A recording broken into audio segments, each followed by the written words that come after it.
Tommy with Elevation Every Weekend. Welcome back to the channel. If you haven't seen my fat bike videos before, I have two Surly ice cream trucks. This Prickly Pear 2020 model has been my mainstay for many years. But as I added and got to test other fat bikes from other brands, this bike here became focused as my backcountry max traction snow bike. The reason being is because it had clearance for the biggest tires possible, even taking into account when they were caked up with snow. And this bike always performed fantastic in the worst possible conditions. At the end of last year, I got a 2025 ICT frame in the warm cheese color, and I used that as the foundation to build a lighter, more year-round high-performance fat bike, but still maintaining the capability and the Surly steel frame aesthetic. And I'll link some videos down below if you want more details on that bike. As for this 2020 model, I've made two changes for this season to make it even more capable and focused on backcountry snow riding. I had already added a dropper seat post to this bike a few years back, which if you're not familiar is actually an essential mod for snow riding, especially when you think you might encounter the worst possible conditions. And I was already running 26 by 5 inch tires on this bike, but recently V Tires reached out to me and asked if I'd like to test any of their tires for this season. I immediately indicated that I was interested, and I knew that the tires I wanted to try were the 26 by 5.05 inch Snowshoe 2XLs, which I've always heard are about the biggest volume 26 inch tires on the market. So since this bike is focused as my backcountry mass monster snow bike, that's what I had them send me. So as I wait for the snow here in Colorado, my testing and review videos of those tires are still yet to come, but I can confirm that these tires are absolutely massive, significantly larger than the 5 inch tires I had on there previously, and by far the largest 26 inch volume tire I've ever used. So I can't wait to get them up in the Colorado backcountry and see how they do.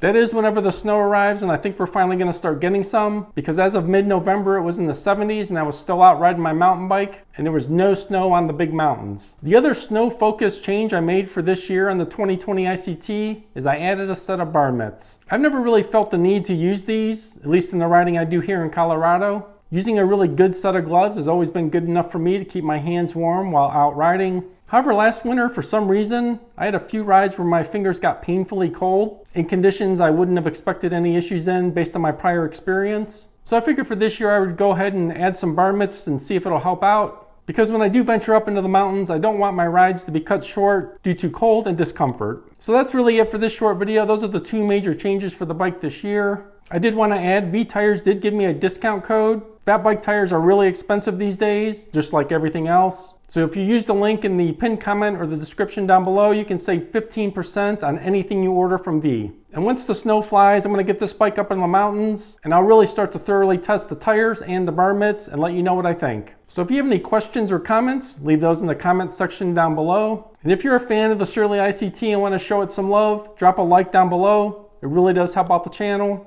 And if you want to see the outcome for how my testing goes with the bar mitts and these V tires, hit that subscribe button so you don't miss a thing. Lots more coming, so stay tuned. Thanks a lot and have a great day.